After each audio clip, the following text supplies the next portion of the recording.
angkas ko yung misis ko and pumutok yung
So magandang araw mga idol ko, MJ Motovlog here.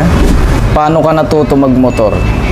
Siguro, tawag nito, natuto ko magmotor dahil pakialamero ako. Bali, natuto ko magmotor sa motor ng tatay ko na bali iniwan niya yung susi sa bahay. Siyempre kasama yung motor. So, bali umalis yung tatay ko, kinuha ko yung susi, pinandar ko yung motor, manual yung motor. Kahit wala akong kalam-alam, pakialam lang. Hanggang sa natuto ko na natuto. Ayan. Sino ka sa likod ng camera? Bali, ako si MJ Motovlog. And pero ang nickname ko sa amin is JR. Iyon. Bakit MJ Motovlog ang pangalan mo sa vlogging career mo at bakit?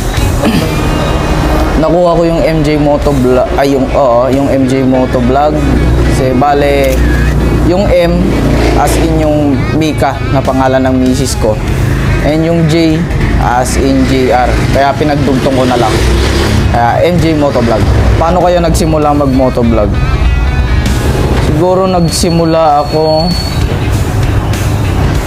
nung may event ang ano namin, ang isang motorcycle club na, and yun, may nag-ano sa akin, nag-aya.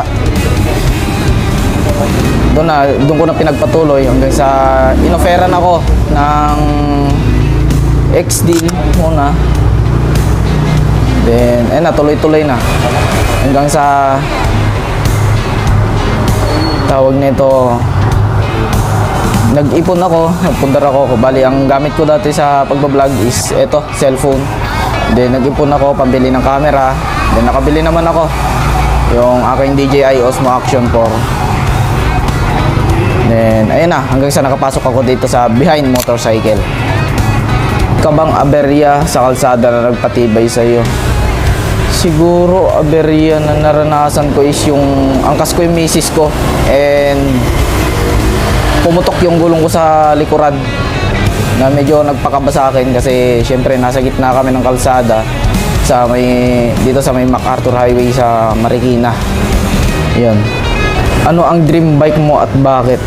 Ang dream bike ko is yung CB650 kasi nagaganda na ako sa forma nun. Pero sana balang araw makuha din yan. Dream destination or road trip?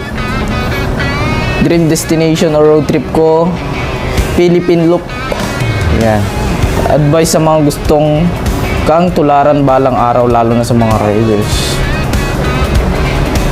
Advice ko lang siguro, tuloy-tuloy nyo lang. Kung ano yung mga pangarap nyo, tuloy-tuloy nyo lang, huwag nyo sukuan. Balang araw, makakamit nyo din lahat yan.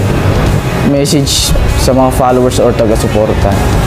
Message ko sa mga taga-suporta, maraming salamat po sa patuloy na pagsuporta sa akin as MJ Motovlog at sa mga sumusuporta din sa Behind Motorcycle. Sana po huwag kayong magsawang sumuporta sa amin. Yun lang. Salamat.